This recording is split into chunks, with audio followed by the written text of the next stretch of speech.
ഖുർആൻ ഓതാൻ തുടങ്ങിയപ്പോ വേദന മറക്കും പൂങ്കാവാണ്. ഫുർഖാനുൽ പരിശേറും പൂങ്കാവാണ്. പവിത്രത തിളങ്ങുന്ന താരാമ്പരമാണ്. പെരിയോന്റെ കലാമാണ് ഖുർആൻ. പെരിയോന്റെ കലാമാണ്. പെരിയോന്റെ കലാമാണ് ഖുർആൻ. പെരിയോന്റെ കലാമാണ്. ഫുർഖാനുൽ അലീമാണ് പരിശേറും പൂങ്കാവാണ്. ഫുർഖാനുൽ അലീമാണ് പരിശേറും പൂങ്കാവാണ്. പവിത്രത തിളങ്ങുന്ന താരാമ്പരമാണ്. പെരിയോന്റെ കലാമാണ് ഖുർആൻ. പെരിയോന്റെ കലാമാണ്. പെരിയോന്റെ കലാമാണ് ഖുർആൻ. പെരിയോന്റെ കലാമാണ്. വേദന മറക്കാൻ ഏറ്റവും നല്ല മരുന്ന് ഖുർആനാണ്. വിശുദ്ധ ഖുർആൻ. അള്ളാഹുവിലേക്ക് തിരിച്ചു പോവുക.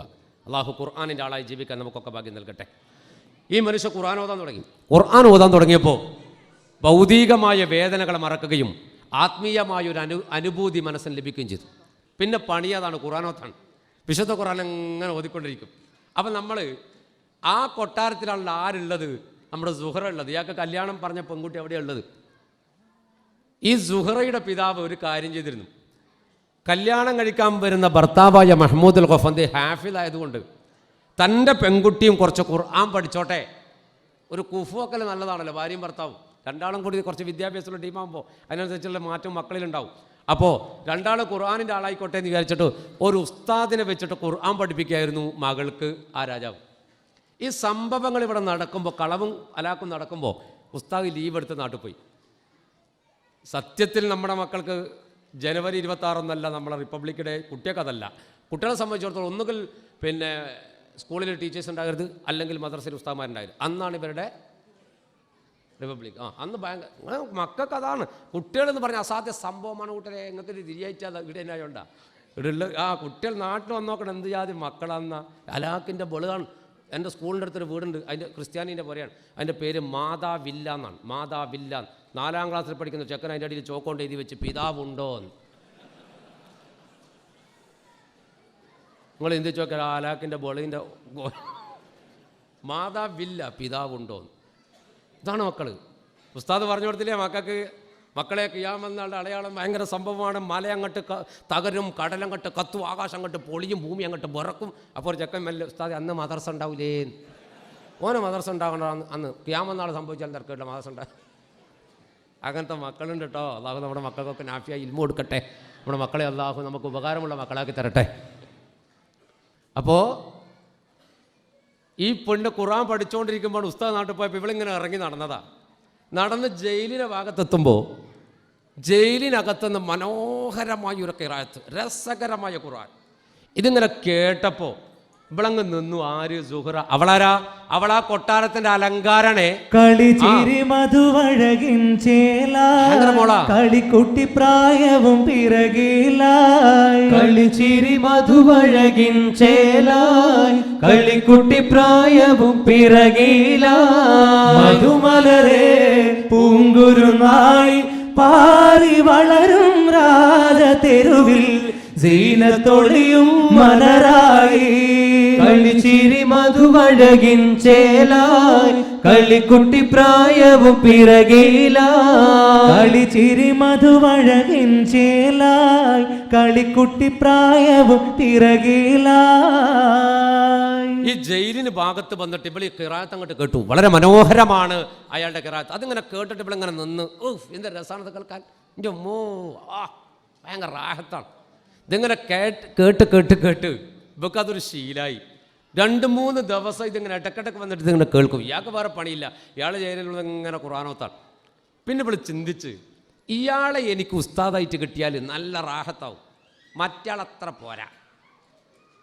ഇവൾ മെല്ലെ എന്താക്കി അറിയോ? ഉപ്പാൻ്റെ അടുത്ത് വന്നു, ബാപ്പാൻ്റെ അടുത്ത് വന്നിട്ട് ബാപ്പാനോട് ഇങ്ങനെ ഒരു വർത്താനുണ്ട്. തലയെല്ലാം ചൊറിഞ്ഞിട്ട് നമ്മൾ പറയുക ഇങ്ങനെ.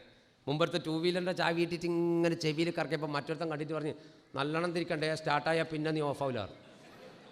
അങ്ങനെ ചില സ്വഭാവമുണ്ട് ചില ആൾക്ക്. ഉള്ളത് കംപ്ലീറ്റ് ഇട്ട് കറക്കിയിട്ട് കുത്തു. കർണപടം പൊട്ടിയാൽ പിന്നെ കുത്താൻ സ്ഥലം ഉണ്ടാവില്ല എന്ന് ഓർമ്മ പോകണോ. അപ്പോൾ ഇവളിങ്ങനെ ചൊറിഞ്ഞിട്ട് വർത്താനം പറഞ്ഞു, ഉപ്പാ എനിക്ക് പിന്നെ ചില മക്കളങ്ങനെ ഉമ്മാനോട് പറയുമ്പോൾ ഉപ്പാനോട് പറയില്ല, ഉപ്പാനോടാറ്റം പറയില്ല.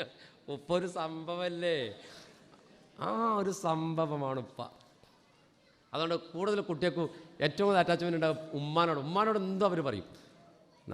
നമ്മളങ്ങനെ നിങ്ങളെ ഞാൻ കാണിച്ചപ്പോൾ ഒരു ഉമ്മയും ഉപ്പയും ഭക്ഷണം കൊടുക്കുന്ന കോലം കാണിച്ചിട്ട് നിങ്ങൾക്ക് ഉമ്മ എങ്ങനെ ഭക്ഷണം കൊടുക്കാൻ അറിയോ? ഇങ്ങനെ ഇവിടെ ഇരുത്തും.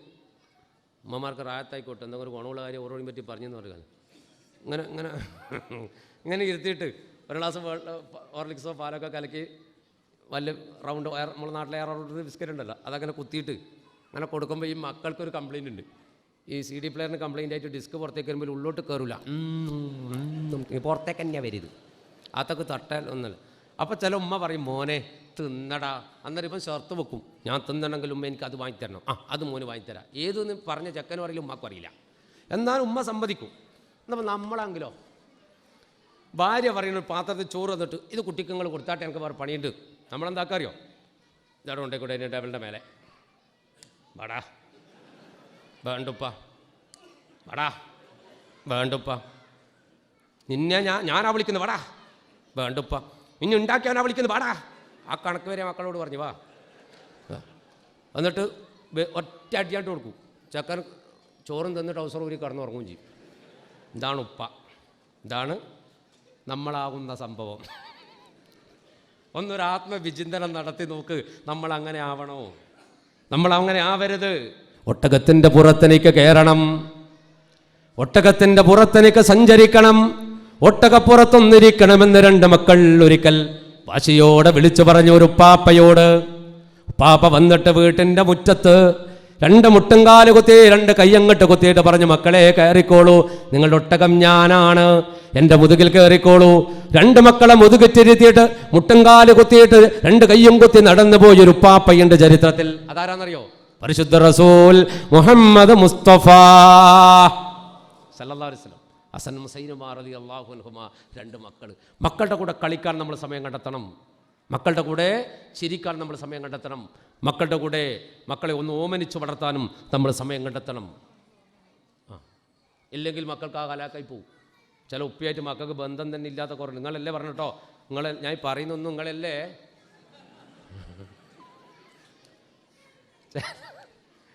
പണ്ട് നമ്മുടെ നാടൊരു ഉപ്പുണ്ടായിരുന്നു, ഒരു ഉപ്പുണ്ടായി. അയാൾ മക്കൾ കാണൂല, മീൻ കച്ചവടാനും പണി.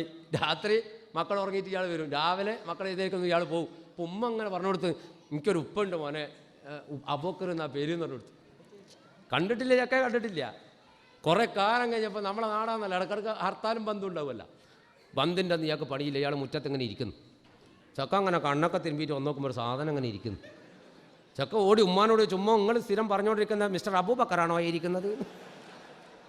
അതാണ് ഉപ്പ, ഇതാണ് മോൻ, ഇതാണ് ബന്ധം, ഇങ്ങനെ ആവണം അല്ലേ? അള്ളാഹു നമ്മളെ നല്ല മാതാപിതാക്കളാക്കി തരട്ടെ, നല്ല മാതാപിതാക്കളാക്കി തരട്ടെ. അപ്പോൾ മഹ്മൂദുൽ ഖഫന്തി രാജാവ് ഓതുന്ന ഖിറാഅത്ത് കേട്ടിട്ട് ഇവൾ ഉപ്പാൻ്റെ അടുത്ത് പോയി തലയിലും ചൊറിഞ്ഞ് പിടിച്ചിട്ട് പറഞ്ഞു, ഉപ്പ എനിക്ക് ഖുർആൻ പഠിക്കണം. ഉപ്പ പറഞ്ഞു, ജീവിതത്തിലൊരു മനുഷ്യൻ ഉണ്ടാകേണ്ട ഏറ്റവും വലിയ ആഗ്രഹം ഖുർആൻ പഠിക്കുന്നത് ഭയങ്കര ആഗ്രഹമാണ്. അള്ളാഹു നമുക്ക് തൗഫീക്ക് നൽകട്ടെ. അപ്പോൾ എൻ്റെ മോള് ഖുർആൻ പഠിക്കുന്നുണ്ട്, ഉറപ്പന്നെ.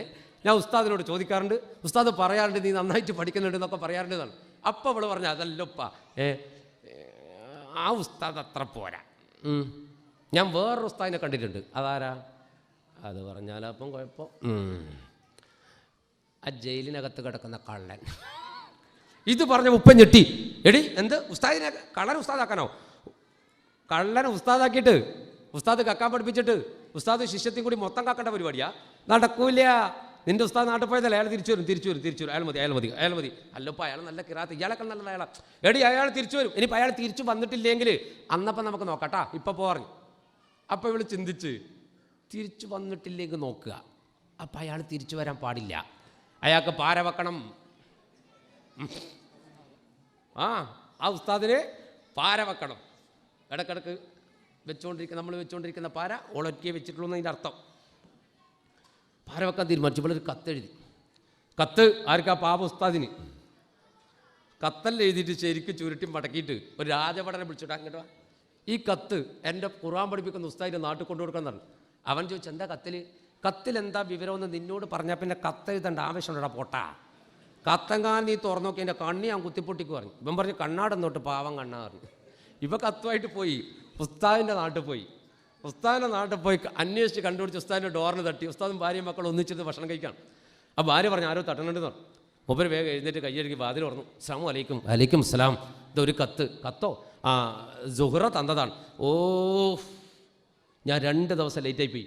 അവൾ നല്ല മോളാട്ടോ, നല്ല മോളാ. നീ പോയിക്കോളൂ, ഞാൻ ഇന്ന് വൈകുന്നേരം ആകുമ്പോഴേക്കും കൊട്ടാരത്തിൽ എത്തിക്കോളൂ, തിരിച്ചു പോയിക്കോളൂ എന്നാണ്. ഈ രാജഭടനെ തിരിച്ചു വിട്ടു.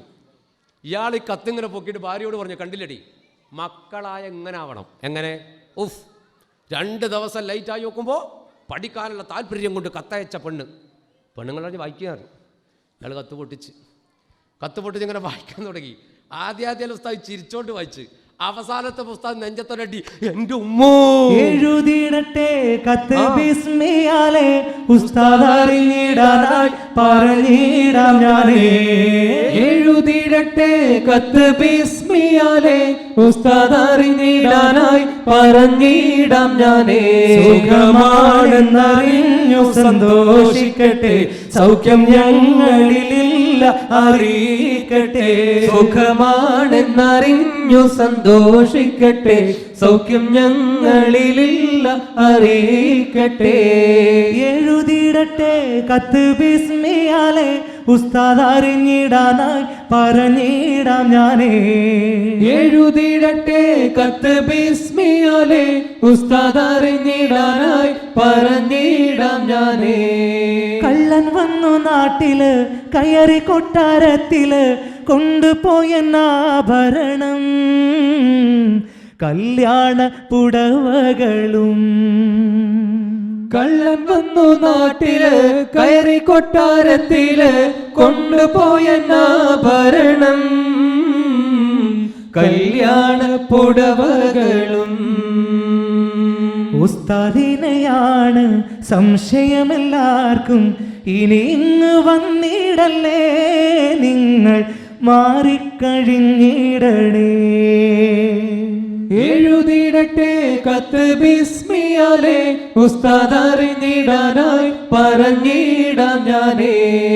എഴുതിയിടട്ടെ കത്ത് ബിസ്മിയാലെ ഉസ്താദ് അറിഞ്ഞിടാനായി പറഞ്ഞിടാം ഞാനേ. ഇവൾ എഴുതി, പ്രിയപ്പെട്ട ഉസ്താദേ, നിങ്ങൾക്ക് അവിടെ സുഖമാണ്, ഞങ്ങൾക്ക് ഇവിടെ സുഖമാണ്, നിങ്ങളുടെ കുടുംബത്തിലൊക്കെ സുഖമാണെന്ന് വിശ്വസിക്കുന്നു.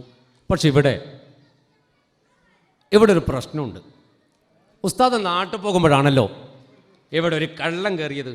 അതെ, ഇതുവരെ കള്ളനെ പിടിച്ചിട്ടില്ല. ഇപ്പം ഇവിടെ എല്ലാവർക്കും ഒരു സംശയമുണ്ട്, കൊട്ടാരത്തിൻ്റെ അകത്തളങ്ങൾ കൃത്യമായി പരിചയമുള്ള ഉസ്താദ് അത് എടുത്തിട്ട് പോയോന്ന്. ഇവിടെ ഉപ്പ പട്ടാളക്കാരെ വിളിച്ച് പറഞ്ഞിട്ടുണ്ട്, നിങ്ങൾ തിരിച്ചു വന്നാൽ നിങ്ങളെ 2 കയ്യും വെട്ടണം. അതുകൊണ്ട് പൊന്നാര ഉസ്താദ് നിങ്ങൾ വരരുത്, വന്നാൽ നിങ്ങളെ 2 കയ്യും പോകും. നിങ്ങൾ നിങ്ങളുടെ വീട്ടിൽ നിൽക്കേണ്ട, അവിടെ നിന്നും നാട് വിട്ടോ, പട്ടാളക്കാർ അങ്ങോട്ടായിരിക്കും നിങ്ങളെ പിടിക്കാൻ. ഇതാ ഉസ്താദ് വായിച്ചേ. ഉസ്താദ് നെഞ്ചങ്ങനെ തരുവി. പെണ്ണുങ്ങൾ വെച്ച് എന്താ മനുഷ്യ, എടീ ഞാൻ നിന്നോട് പറഞ്ഞിട്ടില്ലേ ഞാൻ വരുമ്പോൾ അവിടെ കള്ളം കയറിയത്. ഇപ്പം അവിടെ എല്ലാവർക്കും സംശയം ഞാനത് എടുത്തുന്നാ. പെണ്ണുങ്ങൾ വെച്ച് നിങ്ങൾ അറിയാണ്ട് എടുത്തു പോയി. ഞാൻ ഉസ്താദ് പറഞ്ഞു, നീ തോന്നിയ ദിവസം പറയാൻ പാടില്ല, എടുത്തില്ലെങ്കിൽ ഞാൻ ഇങ്ങോട്ടല്ലേ കൊണ്ടുവരിക. പെണ്ണുങ്ങൾ പറഞ്ഞ ആണുങ്ങളെ കാര്യമാണ്, വരുന്ന വൈക്കേടിയത് വേറെ ഉള്ളൂന്ന് അറിയായില്ലല്ലോ. അപ്പോൾ പറഞ്ഞു, എടീ അവൾ നല്ല മോളാട്ടോ, ഖുർആൻ പഠിപ്പിച്ച കൂലി കിട്ടി, അതുകൊണ്ട് ആ പെണ്ണിന് അള്ളാഹു റഹ്മത്തും ബർക്കത്തും ഹെൽമെറ്റും ബെൽമെറ്റും എല്ലാം കൊടുക്കട്ടെ. ഇതായിരുന്നു. എന്നിട്ട് പറഞ്ഞപ്പാ അവൾ വിവരം അറിയിച്ചുകൊണ്ട് നമുക്ക് വേഗം നാടും വിടാൻ ടൈം കിട്ടിയല്ലോ, അതുകൊണ്ട് വേഗം പൊട്ടിയും പാണ്ടല്ലോ എടുത്തോ ഇറങ്ങാറ്. പട്ടാളക്കാരും കെട്ടുന്ന നാട് വിടണമെന്നാണ്. ഉസ്താദ് പൊട്ടിയും പാണ്ടല്ലേ മക്കളെല്ലാം കൂട്ടിയിട്ട് മുറ്റത്തിറങ്ങുമ്പോൾ അയൽവക്കക്കാർ, അല്ല ഉസ്താദേ എങ്ങോട്ട് പോകണു? അല്ല പിന്നെ ഞാൻ കുറച്ച് അപ്പുറത്ത്. അല്ലെ അപ്പുറത്ത് എന്ന് പറഞ്ഞാൽ ഇവിടെ അതിൻ്റെ അപ്പുറത്ത്. ഉസ്താദ് മനസ്സുകൊണ്ട് പറഞ്ഞു, പോണ സ്ഥലം അറിഞ്ഞിട്ട് വേണം എനിക്ക് പറഞ്ഞു കൊടുത്തിട്ട് എന്നെ ലെവലാക്കാനല്ലേ. ഞാൻ അതിൻ്റെ അപ്പുറത്ത് വേറെ നിർബന്ധിച്ച് ചോദിച്ചു, ഈ അപ്പുറത്ത് എന്ന് പറഞ്ഞാൽ എവിടെ? ഉസ്താദ് പറഞ്ഞു, എൻ്റെ ഉപ്പാൻ്റെ അടുത്ത് പറഞ്ഞു. സമാധാനമായില്ലേ ചോദിച്ചു. ആന്ന് പറഞ്ഞു. അപ്പം മുമ്പൊരു വയസ്സായ ഉമ്മാനോടൊരു കുട്ടി വന്നിട്ട് ചോദിച്ചു, ഉമ്മ ഇത് ഏത് മാസോ? ഇപ്പറിഞ്ഞു ഇപ്പുറത്തിരുന്ന്. ഏത് ഉമ്മ മാസോ? ഇപ്പറിയടാ ഇപ്പറിരുന്നു. മാസം ഏത് ഉമ്മ? ഇപ്പറി. അപ്പം പെണ്ണുങ്ങൾ പറയുന്നത് ഫെബ്രുവരി എന്നാണ്, ഈ ചെക്കൻ കേൾക്കുന്നത് ഇപ്പറി, അപ്പുറത്തിരിക്കുമ്പോൾ ഇപ്പറി. സംഗതി ഫെബ്രുവരിയാണ്. അപ്പോൾ അതുപോലെ അപ്പുറത്ത് പറഞ്ഞു, ഉസ്താദ് മക്കൾ നാട് വിട്ട് ഇത് അങ്ങ് നാട് വിട്ടുപോയി. കുറേ ദിവസം കഴിഞ്ഞിട്ട് ഉസ്താദ് കൊട്ടാരത്തിലില്ല. ഇവള് മെല്ലെ ഉപ്പാനോട് പോയിട്ട് പറഞ്ഞു, ഉപ്പാ എനിക്ക് ഖുർആൻ പഠിക്കാൻ മുട്ടിയിട്ട് നിൽക്കാൻ കഴിയുന്നില്ല. അപ്പോൾ ഉപ്പ പറഞ്ഞ ഉസ്താദ് വന്നിട്ടില്ലേ? ഇവള് പറഞ്ഞില്ല, അയാൾ പോയാൽ അങ്ങനെ തന്നെ കുറച്ച് ദിവസം കഴിഞ്ഞിട്ട് അങ്ങനെ വരത്തൊന്നുമില്ല, വളരെ പോക്കാ. മനസ്സുകൊണ്ട് പറഞ്ഞാൽ പാവ ഈ ബൈക്കന് വരൂലായിരുന്നു. ഉസ്താദ് രണ്ട് പട്ടാളക്കാരെ വിളിച്ചു രാജാവ്, എടാ ഇവിടെ ഖുർആൻ പഠിപ്പിക്കുന്ന ഉസ്താദിൻ്റെ നാട്ടിൽ പോയി നോക്കി, അയാൾക്ക് എന്താ സുഖമില്ല, പഞ്ചോ പോയി നോക്കിയിട്ട് പറഞ്ഞു. ഇത് മുൻകൂട്ടി കണ്ടിട്ട് എബിള് പറഞ്ഞത് എന്ത്, അവിടെ നിൽക്കണ്ട, അവിടെ നിന്ന് നാട് വിട്ടു. അത്ര ബളുണ്ട് മക്കൾക്ക്. ആ ടീച്ചറെ തട്ടിക്കൊണ്ട് പോയി കിഡ്നാപ്പ് ചെയ്ത ടീം സ്കൂളിലേക്ക് വിളിച്ചിട്ട് പറഞ്ഞോളൂ, ടീച്ചറെ വിട്ട് തരണമെങ്കിൽ 2 ലക്ഷം ഉറുപ്പ്യ വേണം. മക്കൾ ഫോൺ എടുത്തിട്ട് പറഞ്ഞ് വിടണ്ട, 5 ഇങ്ങൊക്കെ അർത്ഥം വെച്ചാൽ. അതാണ് മക്കൾ. ഓ എൻ്റെ ഉമ്മ വല്ലാ സംഭവം. അപ്പോൾ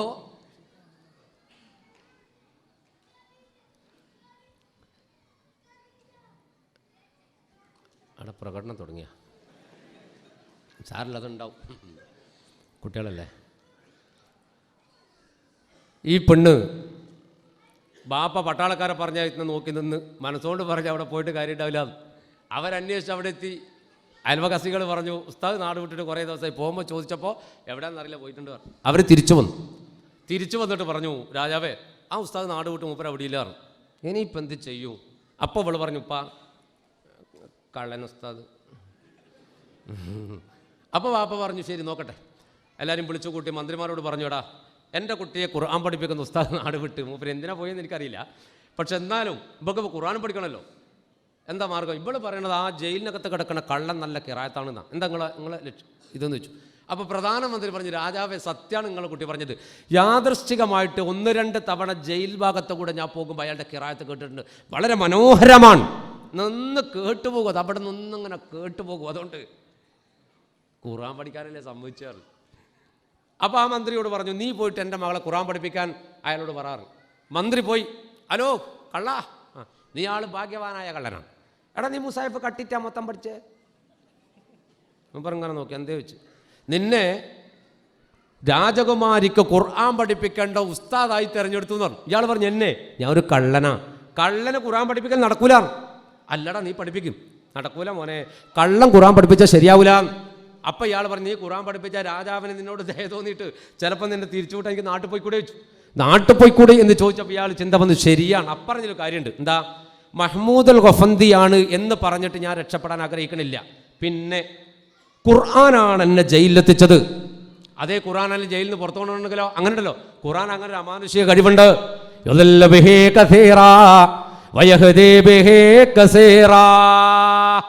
ഒരുപാട് മനുഷ്യന്മാരെ ഹിദായത്തിന്റെ സുന്ദരമായ മാർഗത്തിലേക്ക് കൊണ്ടുപോകണത് പടച്ചോ തമ്പുരാന്റെ ഖുർആൻ. ഒരുപാട് മനുഷ്യരെ വഴികേടിന്റെ മാർഗത്തിലേക്കും കൊണ്ടുപോകണത് വിശുദ്ധ ഖുർആൻ. ഖുർആൻ അങ്ങനെ ഒരു അമാനുഷിക കഴിവുണ്ട്. ഖുർആൻ അങ്ങനെ ഒരു സംഭവമാണ്. അത് അതിൻ്റെതായ അർത്ഥതലങ്ങളിലൂടെ പോയില്ലെങ്കിൽ നമ്മൾ ഹലാക്കായി പോകും. അള്ളാഹു യഥാർത്ഥ ഖുർആനിൻ്റെ വക്താക്കളാക്കി നമ്മയും കുടുംബത്തെയും അള്ളാഹു ജീവിപ്പിച്ച് മരിപ്പിക്കുമാറാകട്ടെ. എന്നിട്ട് മൂപ്പര് പറഞ്ഞു, ശരി ഞാൻ പഠിപ്പിക്കാം, പക്ഷെ ഒരു ഷർത്തുണ്ട്. എന്താ അറിയോ? ഈ ജയിലിൽ നിന്ന് ഞാൻ പുറത്തിറങ്ങൂല, ഉറപ്പ്. അവൾ ഇവിടെ വന്നാൽ പഠിപ്പിക്കാറ്. മന്ത്രി തിരിച്ചുപോയി.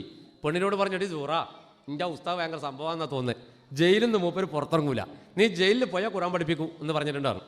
അവൾ പറഞ്ഞു, അയാളുടെ ഖിറാഅത്ത് കേൾക്കാൻ ഞാൻ ഏത് നരകത്ത് പോകാനും തയ്യാറാണ്. അങ്ങനെ ഇറങ്ങി ഉസ്താദിൻ്റെ റൂമിൽ മുസായിഫ് എടുത്തിട്ട് വന്നു.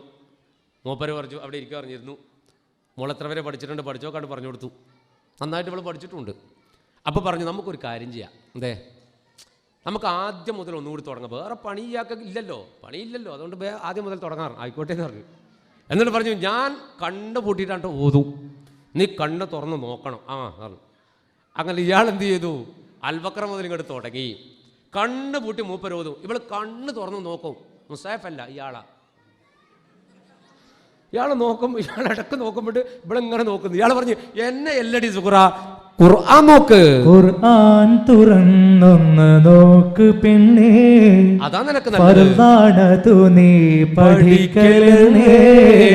ഖുർആൻ തുറന്നൊന്ന് നോക്ക് പെണ്ണേ, ഫർദാണതു നീ പഠിക്കലേ. ഹർഫുകളൊന്നിനൊന്ന് സാക്ഷി പറഞ്ഞിടുന്ന, ഹർഫുകളൊന്നിനൊന്ന് സാക്ഷി പറഞ്ഞിടുന്ന, പ്രതിഫലം മുഴുവനും നിനക്കു തന്നെ, പ്രതിഫലം മുഴുവനും നിനക്കു തന്നെ. ഖുർആൻ തുറന്നൊന്ന് നോക്ക് പെണ്ണേ, ഫർദാണതു നീ പഠിക്കലെന്നേ.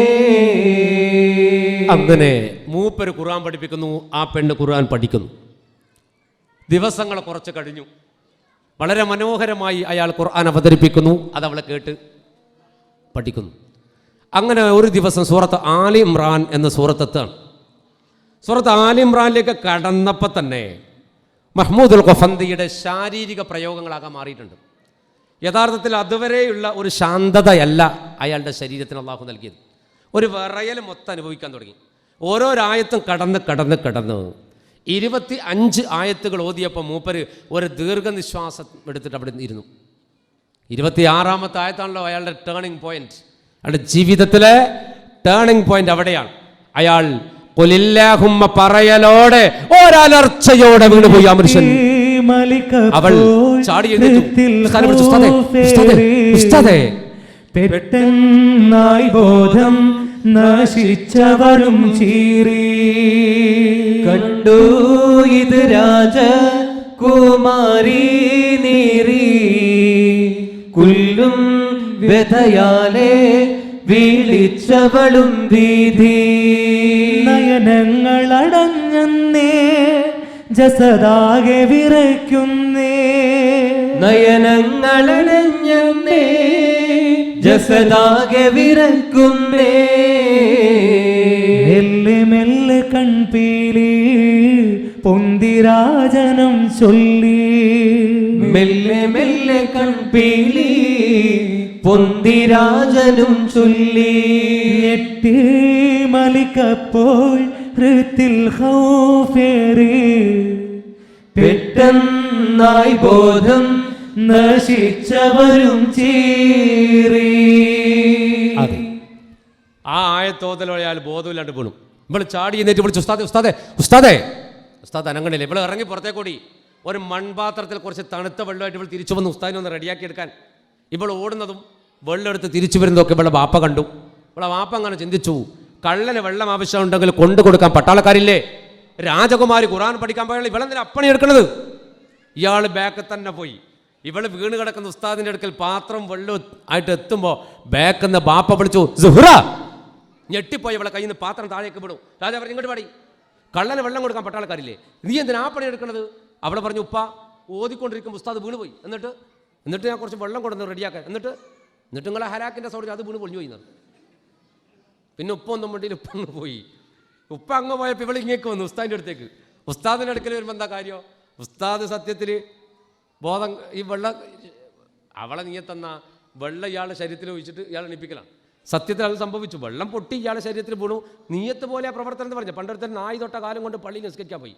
കാലിന് നായി തൊട്ടിട്ട് കഴുകാണ്ട് പള്ളിയിൽ കയറി വേറെത്തരം അങ്ങനെ നോക്കിയെന്ന്. ഇപ്പോൾ പോയിട്ട് എന്താക്കി, ആ നായി തൊട്ട കാല് പുറത്തേക്ക് പള്ളിൻ്റെ സൈഡിൽ നിന്നിട്ട് പുറത്തേക്കാക്കിയിട്ട് നിസ്കരിച്ചു. അല്ലാഹു അക്ബർ. നിസ്കാരം കഴിഞ്ഞിട്ട് മറ്റവൻ പറഞ്ഞു, അല്ല പൊട്ടാ, നിൻ്റെ കാല് നായി തൊട്ട് നീ കഴുകാണ്ടല്ല പള്ളി കയറിയത്, നിസ്കരിച്ച നിസ്കാരം ശരിയാവും. ഇവൻ പറഞ്ഞു, ഇന്നമല്ലായ മാലു പിന്നെ നീയത്ത്, നീയത്ത് പോലെ ആ പ്രവർത്തനം. നിസ്കാരം തീരുന്നവരെ ബലത്തേക്കാൽ എൻ്റെ അല്ലാന്ന് ഞാൻ ആദ്യം തന്നെ നീയത്ത് വെച്ചു. പിന്നെ ഇങ്ങനെ ചില അലാക്കിൻ്റെ നീയത്തുള്ള മനുഷ്യന്മാരുണ്ട്. എന്തെല്ലാം കോലത്തിൽ നിസ്കരിക്കുന്നുണ്ട് അറിയും. തക്ബീറത്തുൽ ഇഹ്റാമിലേക്ക് കടക്കുമ്പോൾ തന്നെ പണ്ഡിതന്മാർ അതിൻ്റെ പിന്നിൽ ഒരു വലിയ ലക്ഷ്യമുണ്ടെന്ന് നമ്മളെ പഠിപ്പിച്ചു. നമ്മളെല്ലാം ആ ലക്ഷ്യം മറന്നുപോയി. തക്ബീറത്തുൽ ഇഹ്റാമിൽ അല്ലാഹു അക്ബർ എന്നിട്ട് കൈ ഇങ്ങനെ ഉണ്ടല്ലോ, അല്ലാഹു അക്ബർ. അപ്പം എന്താ അതിൻ്റെ ലക്ഷ്യം? എന്താ? എല്ലാം പിന്നോട്ട് പോകണം. ദുനിയാവിൻ്റെ സകല ചിന്തകളും സകല കെട്ടുപാടുകളും പിന്നോട്ട് പോകണം. അല്ലാഹു അക്ബർ. എല്ലാം ബാക്കോട്ട് തട്ടിയിട്ട് അല്ലാഹു മാത്രം മുന്നിൽ വെച്ചിട്ടൊരു നിസ്കാരം. അല്ല മാത്രം മുന്നിൽ വെച്ചിട്ടൊരു നിസ്കാരം. എല്ലാം ബാക്കോട്ട് തട്ടുകയാണ് നമ്മൾ. അല്ലാഹു അക്ബർ. എല്ലാം പോട്ടെ, അല്ല മുന്നിൽ നിൽക്കട്ടെ. അങ്ങനെ കയ്യോട്ടിയൊക്കെ നിങ്ങൾ ഇത് നമ്മളെ കയ്യോട്ട് എങ്ങനെ അറിയോ? അല്ലാഹു അക്ബർ എന്ന് പറഞ്ഞാൽ എന്താ അറിയോ? എല്ലാം വരട്ട്. പിന്നെ എവിടെയാ നമ്മൾ നന്നാകുക? എവിടെയാ നന്നാകുക? അങ്ങനെ കയ്യട്ടിയാൽ അങ്ങനെ കയ്യട്ട്. ഇവിടുത്തെ കല്യാണം കഴിഞ്ഞ് വീട്ടിൽ പോയപ്പോൾ രസകരമായ സംഭവം ഉണ്ടായി. കല്യാണം കഴിഞ്ഞ പുരയിൽ ഉപ്പ സുന്നി കൈപ്പിട അങ്ങനെ കിട്ടുന്നു. കണ്ണൂർ നമ്മളെ നാട്ടിൽ സുന്നി, നമ്മളെ നാട് പറയാം, എന്നാലും ഉപ്പ സുന്നി. ഇവിടെ ഭർത്താവ്, ഇവിടെ ഭാര്യ, ഇവൻ്റെ ഭാര്യൻ്റെ ജ്യേഷ്ഠത്തിൻ്റെ ഭർത്താവ് മുജാഹിദ് കൈപ്പിട കിട്ടുന്നു.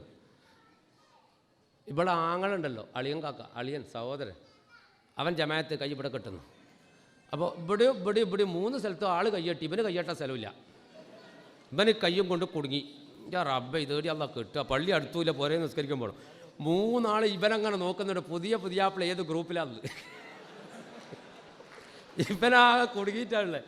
ഇവന് ചിന്ത വന്ന് ഇവിടെ കെട്ടിയാൽ താഴത്തെ മേലെത്തിയാൾക്ക് വിഷമം ഉണ്ടാവും, താഴെ കെട്ടിയ മേലത്തെ ഉണ്ടാക്കും വിഷമം, മേലെ കെട്ടിയ താഴത്തെ വിഷമം. ഇതെന്തല്ല ഞാൻ ചെയ്യുക, പടച്ചോൻ എന്തിനാ റബ്ബെ കെട്ടാൻ സ്ഥലമില്ലാണ്ട് കൈ എനിക്ക് തന്നത്. അല്ലാഹു അക്ബർ. എല്ലാവർക്കും സമാധാനമായി. മൂപ്പര് 4ാം ഗ്രൂപ്പിലാണ്. രസമായി സംഭവം ഒക്കെ എന്ന് പറഞ്ഞാൽ അങ്ങനെ നിസ്കരിക്കുന്ന ഒരുപാട് മനുഷ്യന്മാർ, ഒരുപാട് എന്തെല്ലാം കോലത്തിൽ, അത് പറഞ്ഞാൽ തീരാത്തതുകൊണ്ടാണ് ഞാൻ പറയാത്ത. അല്ലാഹു നന്നായി ഇബാദത്ത് ചെയ്യുന്ന കോലത്തിൽ നമ്മെ ഉൾപ്പെടുത്തി തരട്ടെ. അങ്ങനെ ഈ മഹ്മൂദ് അൽ ഖഫന്തി എന്ന രാജാവ്, അയാൾ എഴുന്നേറ്റ് അവിടെ ഇരുന്നു. വെള്ളം നിറഞ്ഞപ്പോൾ ഈ പെണ്ണ് വന്ന് ഇതൊക്കെ തോർത്താണ്ട് കൊടുത്ത് പൊട്ടിയ പാത്രത്തിൻ്റെ കഷ്ണമൊക്കെ ചെതറിയതൊക്കെ അങ്ങോട്ട് മാറ്റി ഉസ്താദിനെ മറ്റൊരു ഭാഗത്തിന് ഇരുത്തി ടവ്വൽ കൊണ്ടുവന്ന് തുവാല കൊണ്ടുവന്ന് തുറത്തി കൊടുത്തിട്ട് ഉസ്താദിൻ്റെ അടുത്ത് ഇവിടെ ഇരുന്നു. ഉസ്താദ് ഇങ്ങനെ തല കുത്ത പിടിച്ചിരിക്കുക. ഇവിടെ ചോദിച്ചു, ഉസ്താദേ ഉസ്താദ് എന്തിനാ വീണേ? ബോധം കെട്ട് വീണതാ. എന്തിനാ ബോധം കെട്ടേ? പഴയ ബോധമാണ്, നമ്മളെ കെട്ടുപോയതാണ്. അപ്പോൾ പറഞ്ഞു, ഉസ്താദ് സത്യം പറ, നിങ്ങൾ ആരാ? ഞാൻ ഒരു കള്ളനാണ്. ഉസ്താദ് കള്ളനല്ല. ഞാൻ ഭയങ്കര കള്ളനാണ്. ഉസ്താദ് സത്യം പറ, നിങ്ങൾ ആരാണ്? മോളെ ഞാൻ ഒരു കള്ളനാണ്. ഒരു കള്ളൻ ഇങ്ങനെ ഖുർആൻ ഓതാൻ കഴിയില്ല, ഉറപ്പല്ലേ? കള്ളന് ഖുർആൻ ഓതാൻ കഴിയില്ല. കള്ളന് ഖുർആൻ ഓതാൻ പറ്റുമോ? കള്ളന് പണി എന്താ? 2 പണിയാണ് കള്ളന്. ഒന്ന് കക്കുക, മറ്റേത് കാസറ്റ് ഇറക്കുക. കള്ളന്മാരെ പാട്ട് കേട്ടിട്ടുകൾ സെൻട്രൽ ജയിലിൽ നിന്ന് ഇറക്കിയ പാട്ട്. പതിരാത്രി മുഖം മുടി ധരിച്ച് ജനലമ്പി അഴിച്ച് ഓടുകൾ ഇളക്കി അതിലൂടെ പുരക്കുള്ളിൽ കയറൽ റിസ്ക്കുള്ള പണിയല്ലേ. ഓരോ വീട്ടിലും കക്കാൻ കയറുമ്പം എന്തൊരാഹ്ലാദം, കട്ട മുതൽ വിറ്റ് തീരുമ്പോൾ എന്തൊരാശ്വാസം.